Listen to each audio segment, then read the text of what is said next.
we have a very special guest tonight, Silasiri, and I will tell more about Silasiri later on and a little bit about what's going to happen later on in our meeting tonight. We have an hour, but we are going to start a little bit differently this time. Silasiri has kindly prepared us a video. Well, she hasn't made it herself, but she wants us to see a video to get to the mood. Too many holes in my shoe, making my way back to you. I adjust my gait, but you don't wait. I don't know what to do. Too many ways we can fall, too many cracks in the wall. We fill them with plaster, we're still a disaster. Why do we try it all? I don't want you to go, I won't force you to stay. Take the road less traveled, meet me in the middle way.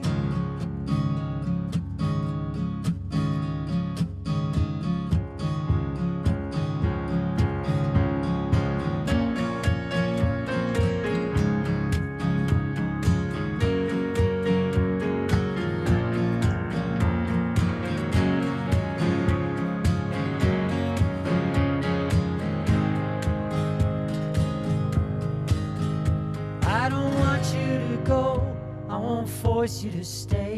Take the road less traveled, meet me in the middle way.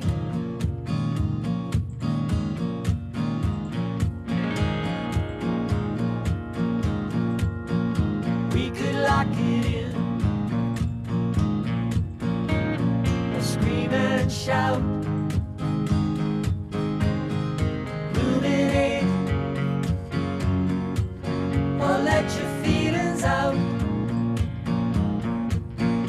We could touch and kiss, see what we would miss. Doesn't that sound better? Too much time slips away, losing the games we play. Walk your legs through me, see what we can be. Nothing left to say. I don't want you to go, I won't force you to stay. Take the road less traveled, meet me in the middle. I don't want you to go, I won't force you to stay. Take the road less traveled, meet me in the middle way. Meet me in the middle way. Meet me in the middle way.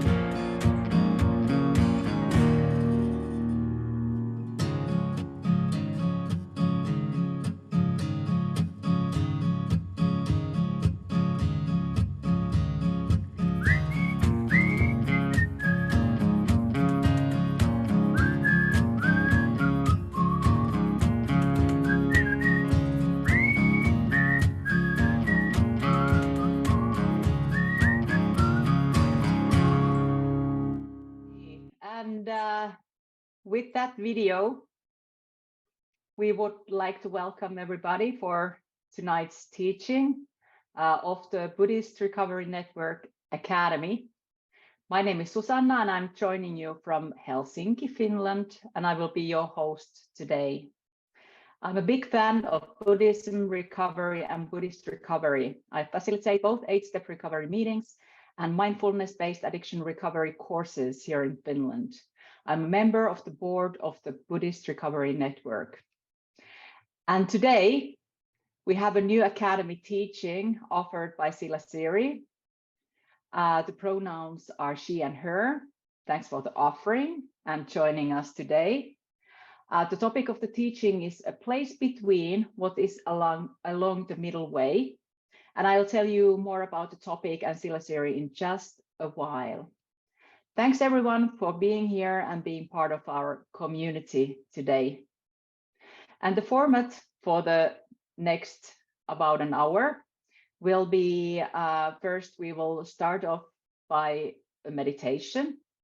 Then there will be a teaching, and at the end, a little bit differently, there will be a closing reflection, and we'll see what time is when that ends. So Silasiri has prepared us a nice reflection about the teaching topic.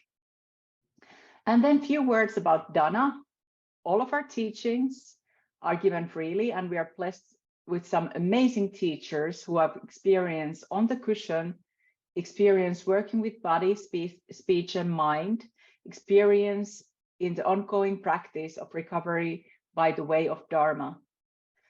As we practice the Buddha's teaching of generosity, we invite you to give dana that will be given to support our ongoing Buddhist Recovery Network meetings and to support the teacher. You can give on a one-time or recurring basis using the link posted in the chat field. So maybe our tech will post a Dana link to the chat field. Please be sure to indicate that your donation is for the Academy, and we will sincerely thank you for your generosity. And now I would like to introduce our guest teacher today, Silasiri, engaged with the Buddhist Recovery Network in early 2018 as it launched its maiden year of Academy talks, and greatly enjoyed co-hosting this monthly program through 2021.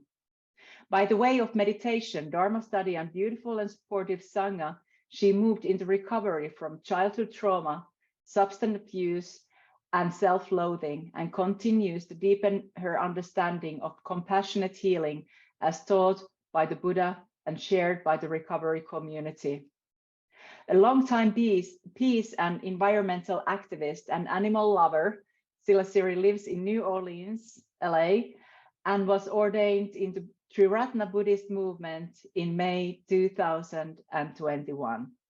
She's a professional number cruncher for nonprofits and currently serves as the BRN Sport President and Interim Treasurer, whom she just co-wrote her first grant proposal.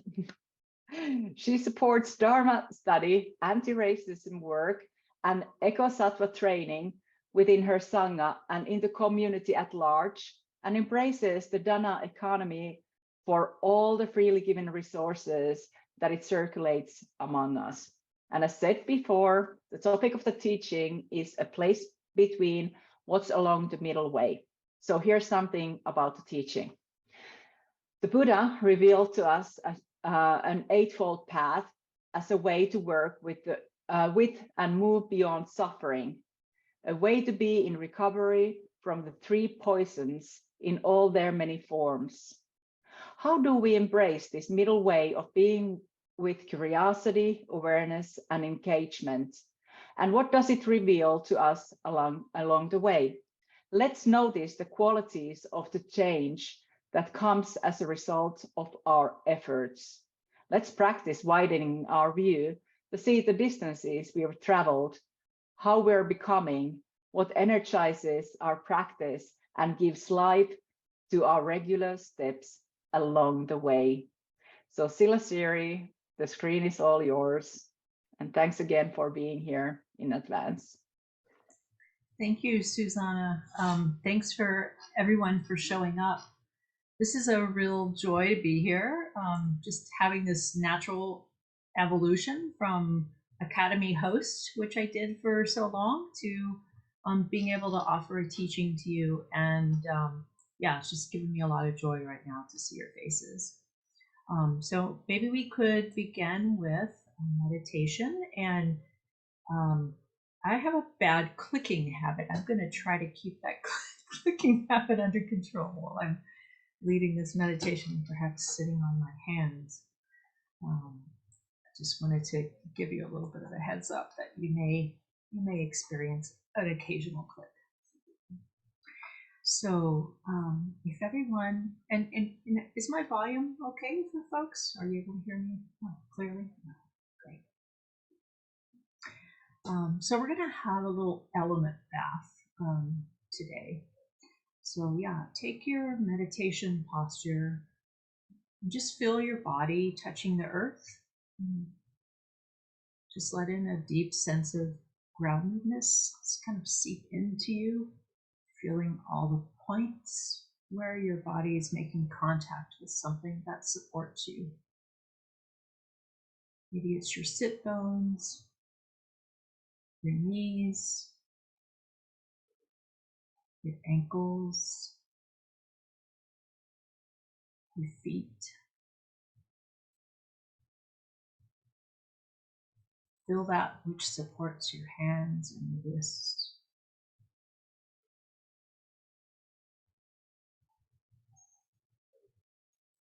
Feel the air as it touches your face, your shoulders, your fingers, the palms of your hands, the various points on your legs, the upper legs, your shins, where the air touches your toes. Just feel the breeze of relaxing and opening.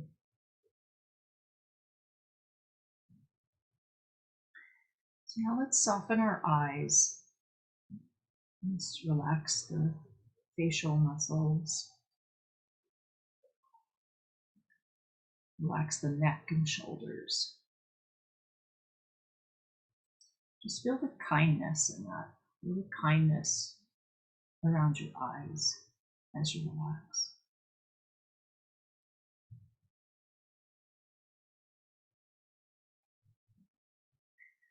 So these soft, kind eyes just allow us to open up the awareness of our body, to be relaxed and focused, but also just to have a greater sense of what's happening in the foreground, in the background. We can be aware of each other in the room. Just all that surrounds you. We can gently open our ears to any sound that's happening close to us, far away. Just opening up our senses to anything that makes its way into our awareness. Let's feel our heart center. Think about your heart center and where it's located for you.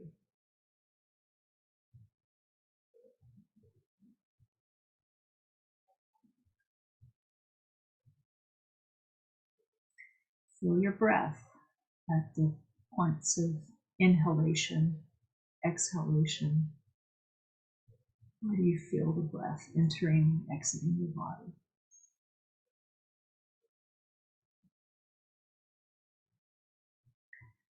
Let your breath seep out into that whole sphere of awareness that you have. You take in the breath and that whole thing that's encircling you.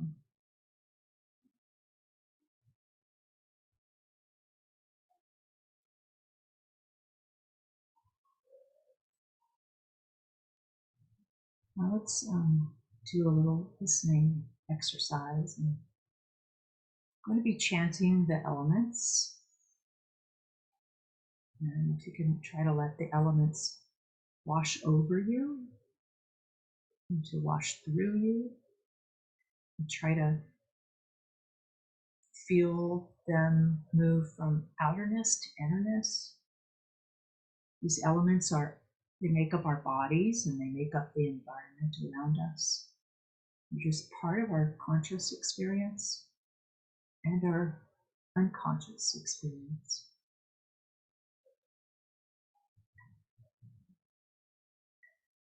the earth element.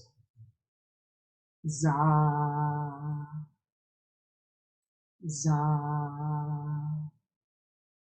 za.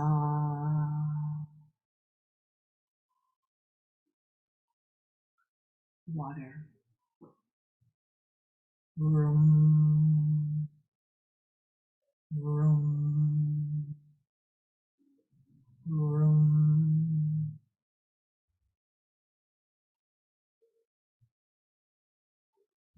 Fire. Hurry, hurry, hurry.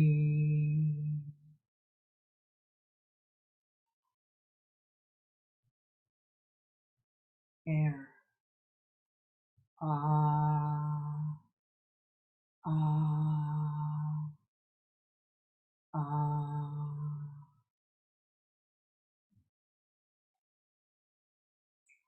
Space.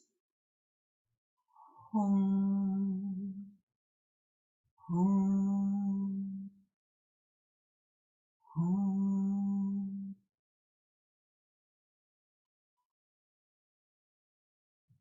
And consciousness. Om, om, om.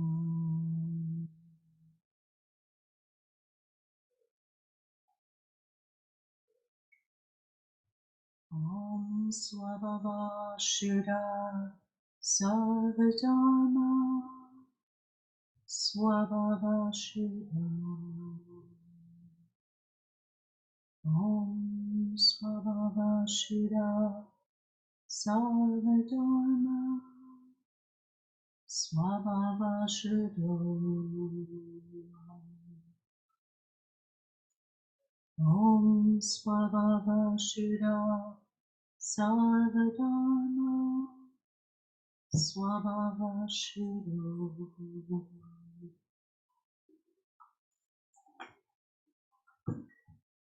Everything is pure in nature.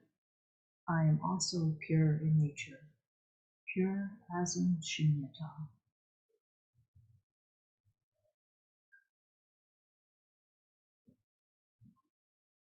So let our awareness now return to the room, to each other, and to the Dharma, and all it has to offer us.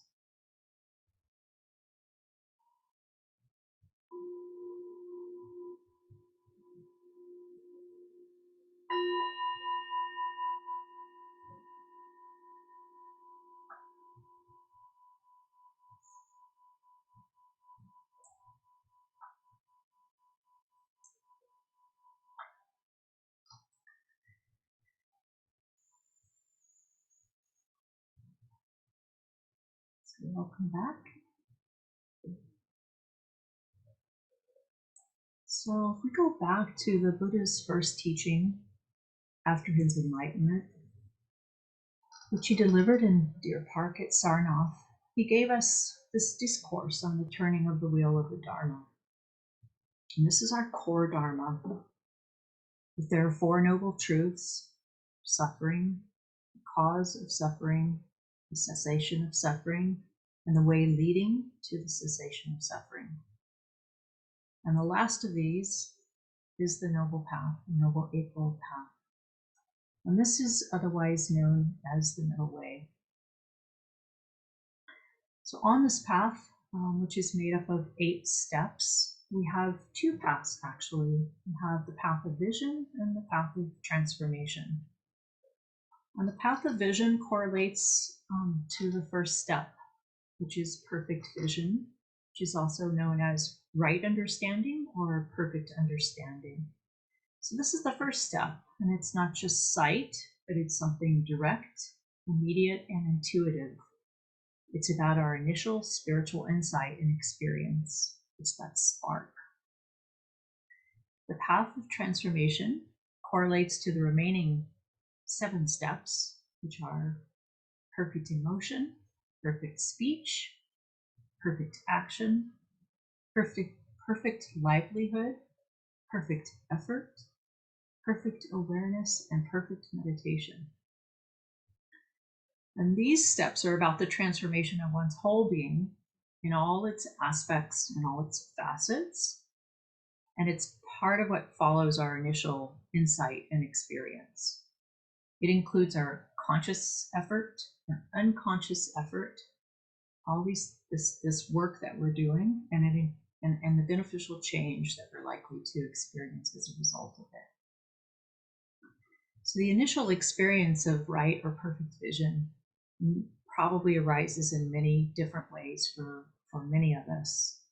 There's really not a pattern or a predictability to it, except that we do know that it generally sparks our curiosity and our desire, this healthy longing for more, for what comes next. And the what next question and this desire to know more generally sends us on our journey. It sets us off on this path. And I believe that the journey presents us with something so beautiful and change-making that we can find the courage and the desire and faith to be on this path, striving to know ourselves better and to be in the world in more skillful ways, and to realize that our addictive selves were kind of going about it in the wrong way before. We bring ourselves as we are onto it. We may be a mess. We may have already made some substantial progress before we decide that actually we want to follow this Buddhist path. But however we are, we're welcome.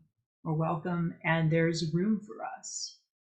And we can get to know ourselves within these noble guidelines that help propel us forward into this growth and greater self-knowledge, into higher states of love, wisdom, and compassion. And hopefully to be in healthy states of recovery from our addictions. But what's it like? What does it mean to be on this middle path? So most imagery portrays the middle path as this linear kind of like we start at one place and we move forward and we end up at this other place in kind of a straight line.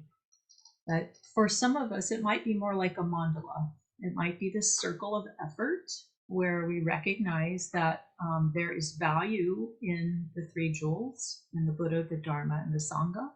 And we're making these gems central to our practice and to our everyday existence, just basically our life, the way we're moving through life. These are the important things that we want to make more important. So when there's a focus on this jeweled existence, on visualizing and becoming more enlightened, moving towards these enlightened ways, it feels like we're waking up, maybe from a very deep slumber, and maybe we're seeing the world more clearly than we have ever. This might be the first time we've had this revolution that we didn't have the right tools all along, and now maybe we have a glimpse of them. So hopefully that means that we're working in some fashion with ethics, meditation, and insight and wisdom practices. These three areas of practice are actually another way in which the Eightfold Path, the 8 steps are organized. So within the realm of ethics, we have right speech, action, and livelihood. For meditation, we have right mindfulness, concentration, and effort.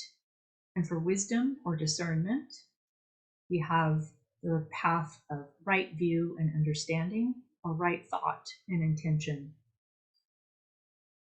The middle way is also something that contains the 3 marks of existence, as the Buddha taught us, where these marks mean something to us. We reflect on them with enough effort that we start to see things as they really are.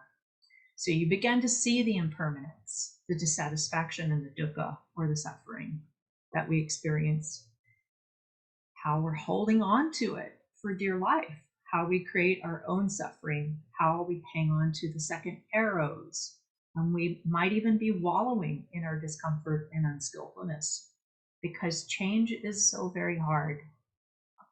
And it can go against our egos in very big, clashing, painful, and thought-provoking ways. The middle way is also a place between some very polar extremes. So we're taught that it is the place between self-indulgence or sensory indulgence and asceticism or self-punishment, where we're just trying too hard. And finding the place between these two extremes allows us to focus on trying to find out more about our own nature and more about reality, and to educate ourselves ethically, psychologically, and scientifically. There's also the polar extremes of nihilism and eternalism, and these are the two worldview extremes. And there is a middle way between the two of them, where there's a good kind of relativism, where things are relational. We see our connectedness. The middle way is a place between wisdom and faith, where you can't really go only by wisdom and only by faith. And Kevin Griffin had a really beautiful thing to say about this place.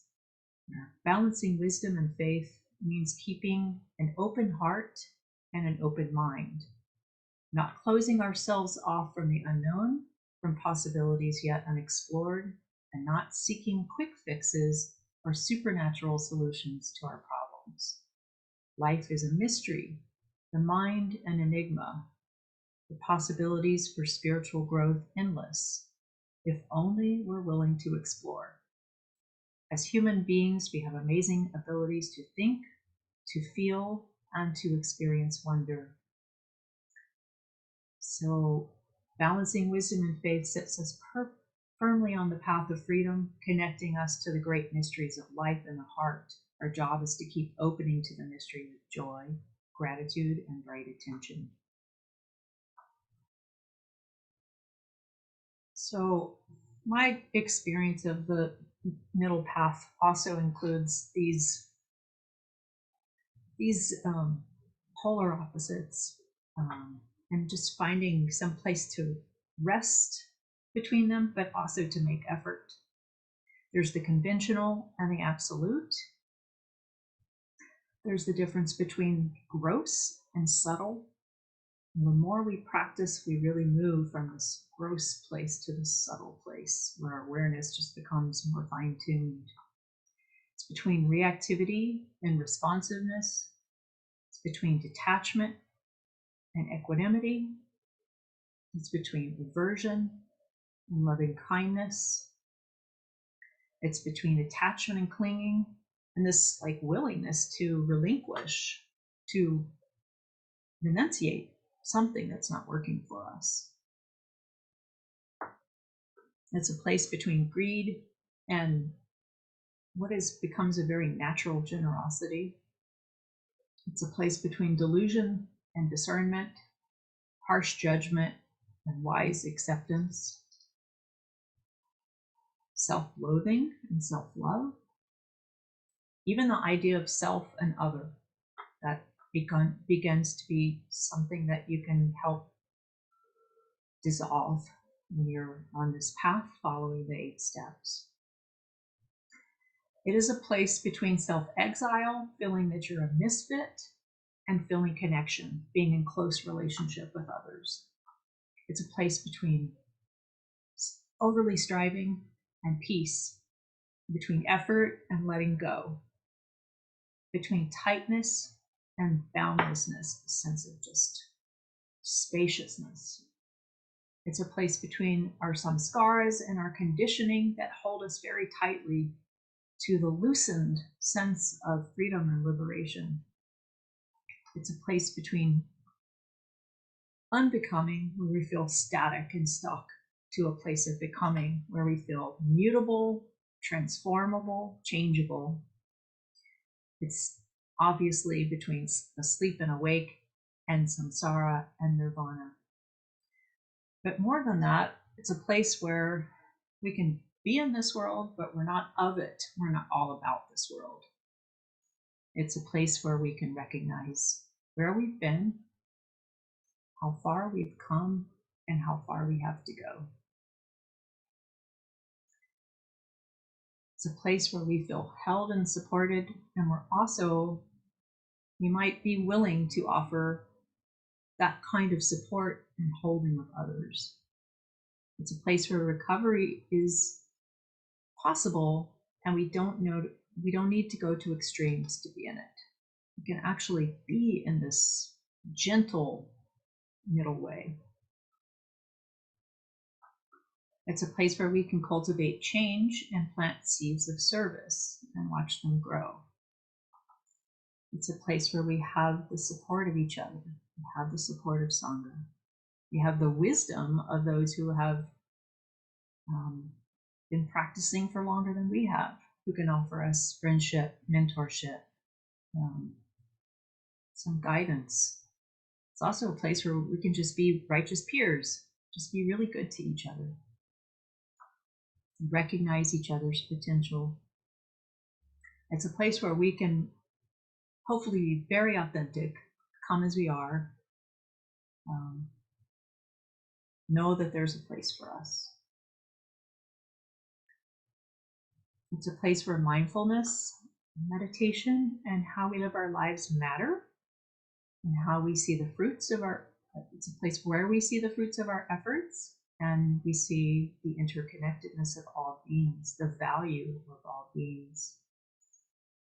It's a place where our inner life meets greater planetary issues with awareness, and where we share our merits with the universe, and where we may begin to strive for the benefit of all. It's not just about ourselves. And it's a place of movement. We become the middle force, moving along this middle path.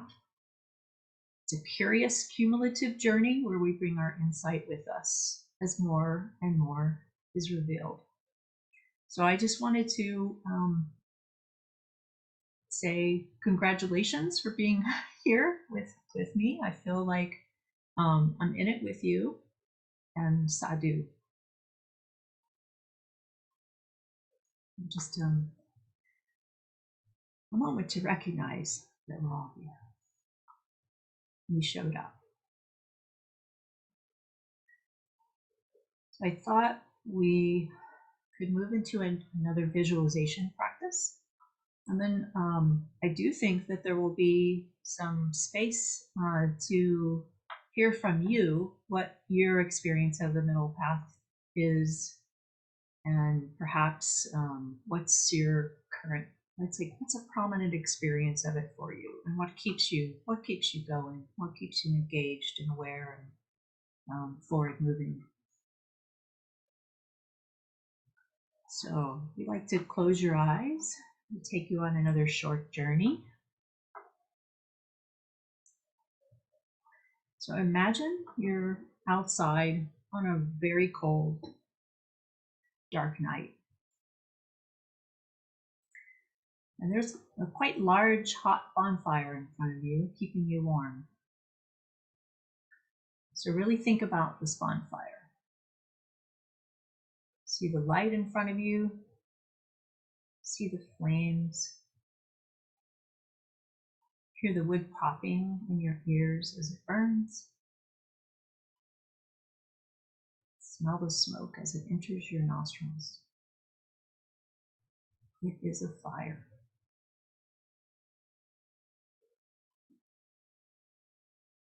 So once you have a really good picture of this bonfire in front of you, just reach out and try to grab one of the flames. So to be clear, don't grab a piece of the wood and the fire or the ash. Just reach out and grab a flame.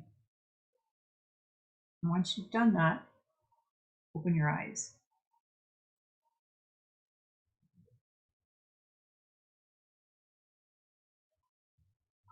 I imagine that what happened for most of us, if we continued with this thought experience to the end, is that we burned our hands.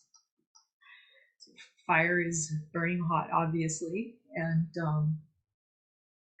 so the fire in this thought experiment represents the conventional world. It's our jobs, it's our family and friends, it's the money in our bank accounts, it's all the addictive draws in the world. It's very illusory and constantly changing. And if we grab onto it like we tried to grab the flames in the bonfire, we'll probably hurt ourselves. We will probably hurt ourselves. But just because the conventional world is an illusion, it doesn't stop it from being real. The effects of it are very, very real, just like the effects of a fire. The heat, the acrid smoke, the burning sensation, those are all very real to a physical body. And we'll suffer if we go too far away from the fire as well. We'll get, in a cold, dark night, we'll probably get too cold and die. So just like, another metaphor is that if we don't have money in our bank accounts, we won't be able to eat. So the fire is the conventional world, and the cold, dark night, where everything becomes one, is the absolute world. And if we go too far into the absolute, without making the progress that we need to make step by step, then we may also get too cold and die. So the middle way is learning to stay close enough to the conventional world that we benefit from it, but not so much that we suffer. And if we step just enough into the absolute world that we see the fire for what it is, it's an illusion, but not so much that we become detached or even freeze to death. So as Buddhist practitioners, our job is to investigate each facet of our lives and to determine what the middle way looks like for us. What does it mean for those struggling with addiction? So, for example, on the topic of sex, where the Buddha teaches us stillfulness and mindfulness and, stay away from sexual misconduct. One might say that we'll only have sex with people if we're in a committed monogamous relationship. So we may have sex with our wife, we won't have sex with someone who's not our wife. We'll have sex with our boyfriend, we won't have sex with someone who's not our boyfriend. It's kind of a common sense way where we can still experience a physical relationship with our partner but not cause suffering for ourselves or others. Another good example might be with money. And maybe our middle way is that we'll earn enough where we can fulfill our needs and not be a burden to our family. But we won't spend so much time working and earning money that we can't spend time with our family. So if we're a parent providing for a family, we'll work hard enough that we can keep a roof over our children's heads or our family's heads, but not so much that we're never home. There are many other examples of what might be the middle way in life. For codependents like me, the middle way could be, I can be an active listener and a caring friend or a caring partner.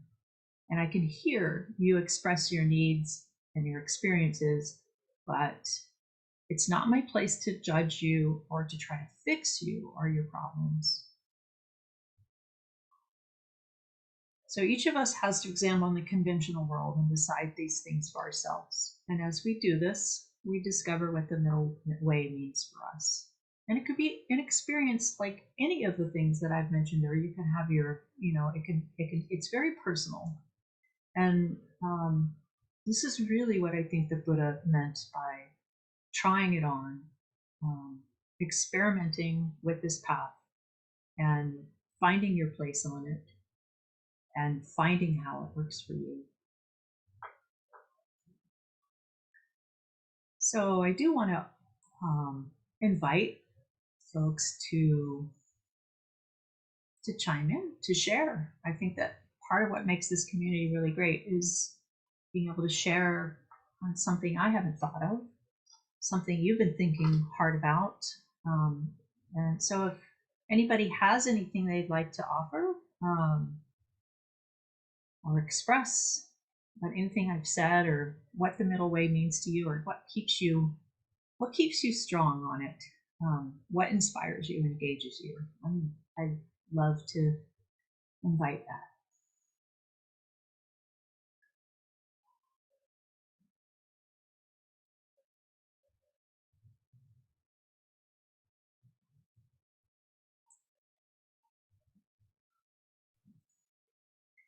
And I can just share that this whole talk came about from just being in a Sangha night, being at my local Buddhist center, and we were sent into breakout groups, and someone said, "What is the middle way to you?" I was like, "Oh, okay. Well, I have to think about this." And I did. I started reflecting on it. So it may not come instantly, but I think once you start examining what it really means to you, then there's a lot that it starts bubbling up. I could comment something if it's okay. Yeah. Well, thanks, first of all. It was I made a lot of notes, so a lot of things to think about. I start to think that, what keeps me on the path is actually this, well, first of all, curiosity. And then this little kind of like tastes or tasters of freedom, this kind of like sense of freedom that I've never experienced, even though I've been searching it from my addictions, alcohol, codependence, sugar, but this kind of like glimpse of freedom. Then I started to think, about the reflection. That was very beautiful. Thank you for that. That does it mean that this is actually a question for you, maybe, or it's just a question that might remain unanswered? That the black night is because you said something like that. It's the absolute world. And without progress, you might get somehow die in there in the coldness. So does it represent also our darker side? The uncomfortable that we don't want to touch, the unpleasant things that we draw back from. Yeah, I think in this sense it also could represent like nihilism, which for me is my darker side. This will to not exist, because not existing can be easier than existing. And so, yeah, and in some sense the absolute means the absolute truth, but I don't think that this is really what I was getting at in that experiment, that metaphor. It is that which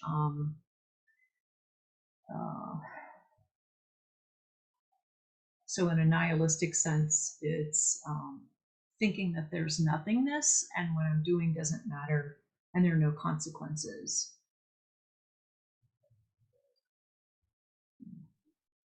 So yes, darker side for sure. Thank you. Anybody else have reflections or questions? Hi, I'm Kevin, and thank you very much, everyone, and thank you for your remarks. Really appreciate it. You may have addressed this already, and if so, I apologize. But I'm wondering if you could help me by expanding the examples you gave of sex and finances to drug and alcohol addiction. I mean, what's the middle way when you're dealing with those subjects? That is a very good question, and I think for me, I had to start with a place of what do I see is causing harm from my addictions? How am I causing myself harm, and how am I causing others harm? And how can I move away from that harm? How can I stop lying to people? How can I stop wondering if my daughter's okay? How can I know that I'm actually stealing from my employer when I'm whacked at it? Like thinking I'm being productive at work and I'm not. I'm actually really spaced out, or I'm tired, and because I've been doing drugs. So I don't know, just looking at the way that you're moving through the world and beginning to see how you may be just going about things the wrong way and probably causing harm to others or yourself. and trying to mitigate that harm. And one of the things I love about the Eightfold Path is when you are trying to practice those steps, there's a sense of well-being that rises up, that can become your primary experience, because you begin to recognize how much you're enjoying. Like, I don't have to worry about this guilt or the sense that I'm doing the wrong thing. And when that sense of unskillfulness falls away, and it's filled with skillfulness, it's filled with something more peaceful. And then it's kind of like yoga, I guess. The more you do yoga, the more you kind of want to do yoga, because your body starts to really feel alive.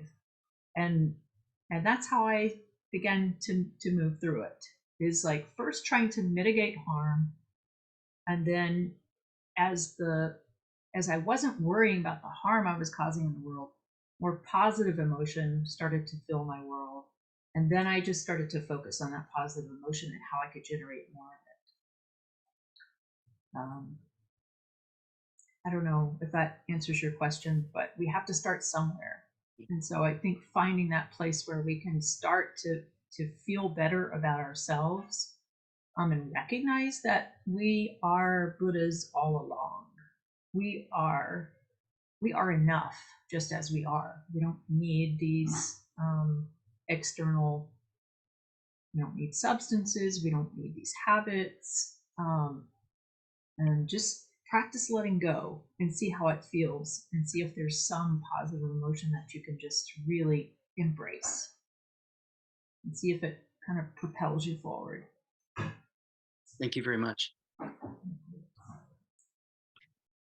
Hi, I'm new to the Buddhist Recovery Network. I'm just wondering if there's any books or readings that deal with like the Dharma and addiction that you could recommend.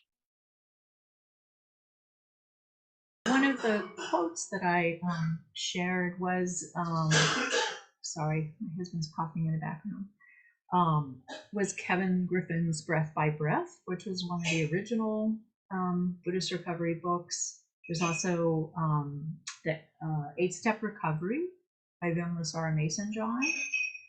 I actually am going to give you a link to our resource page on our website, which I think will have a number of books. But those are two big ones. Kevin has several books by now. I think he's got 3 books on Buddhist recovery at least, maybe more. And Vimlasara also has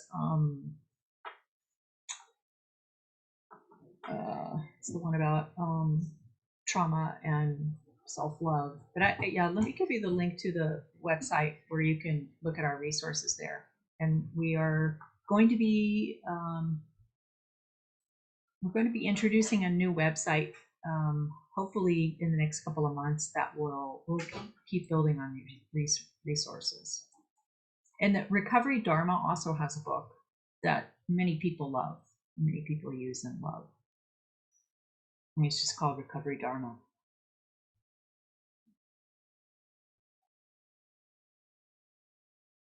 If you can help me out. I posted the link already, okay, so it's great. there. Okay, thanks.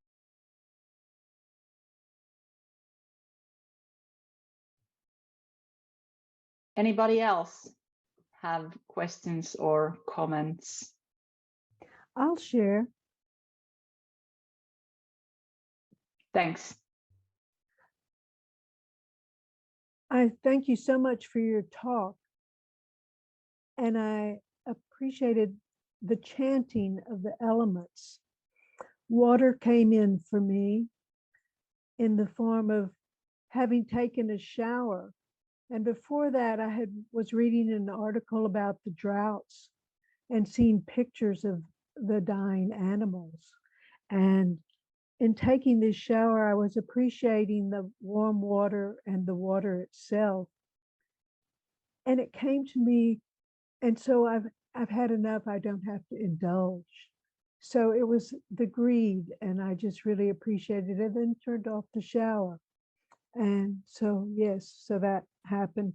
I and would love to hear more about the caring of people and getting fixed. Thank you. Thank you. Could you elaborate a little bit more on what you mean by the caring of people and getting fixed? You mean when you become, yeah, I'm sorry, I'll let you speak. It's okay. I have a tendency in codependency, being codependent in the sense of caring too much, wanting to fix, and not caring. I mean, not, just like I don't give a damn attitude and fixing. So the middle way for that's the practice. Did I answer? Did I clarify anything? Yes, and that is a huge part of my work. Yeah, I am challenged in codependency. There are some groups that are codependent in nature. Like their focus is either for those who are in recovery and they're need the support of friends and family, and there are also groups that are about friends and family that are supporting those in recovery, or those who are not in recovery who could be in recovery. And we do have a list of meetings on our website as well. We have links to recurring meetings, and one of them I wanted to recommend, I believe it's on our website. It is called Sati Siva, and I've met the two main facilitators of that group, and they're fantastic. So if you go to BuddhistRecovery.org, which is our website, and then go to meetings, I think if you did a search for Sati Siva or even an internet search, you would probably find this group.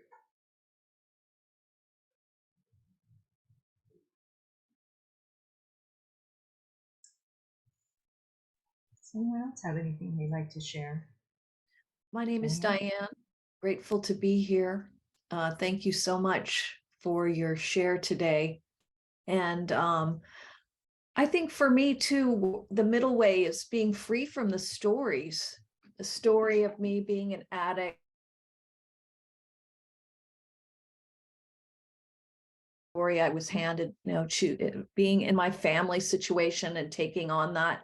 And right now I'm working step 9, letting go of those resentments. I continually have to work on that, those resentments, and having the liberation and freedom to make amends in the moment, being clear enough that I can do that.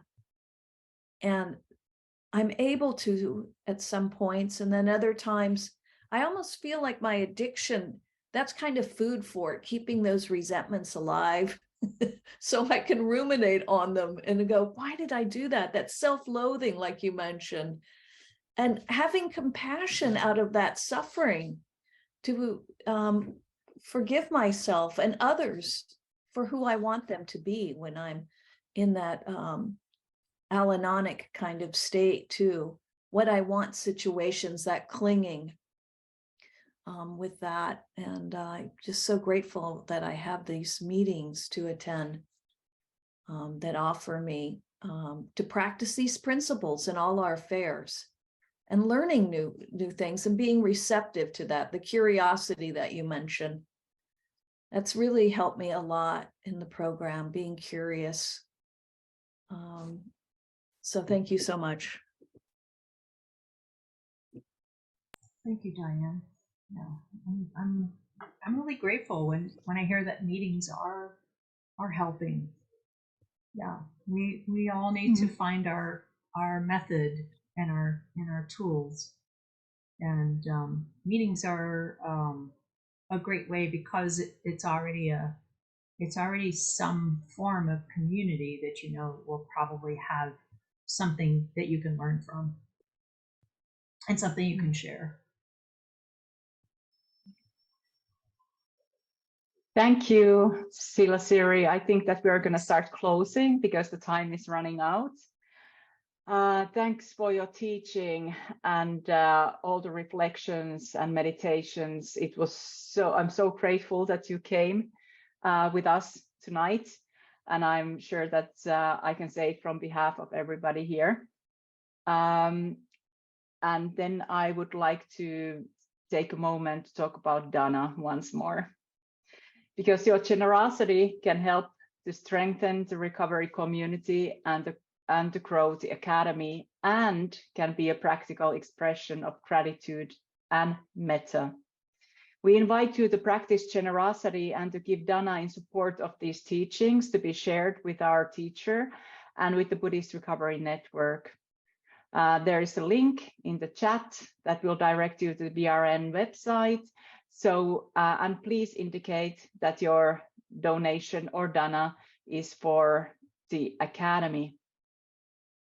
And then some other podcasts, links that we have. I'm going to post a link to our podcasts and videos. The podcasts are a little bit, all of these talks aren't as podcasts, but you know, you can find from YouTube all the videos of previous teachings. And then we have a Facebook group. I'm going to post the link of that as well. And please, if you ask for membership, answer the questions, because we don't accept people who do not answer the questions. We want to make it a safe space. So that is one way to do it.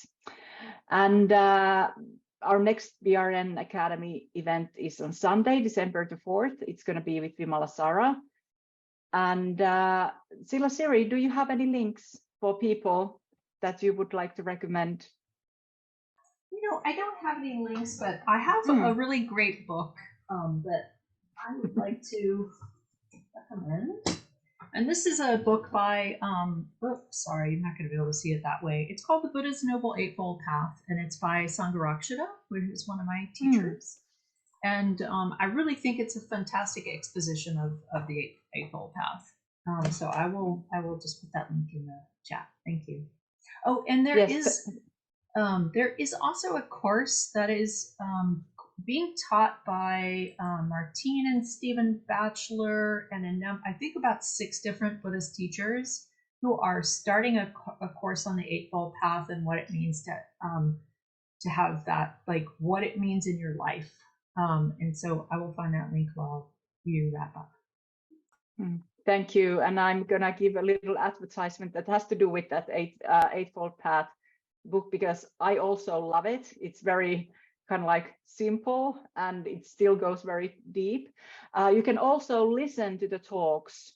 The book is based on from the free Buddhist audio. That is another resource for free Dharma talks. And before we finish, just a couple of words about the merits.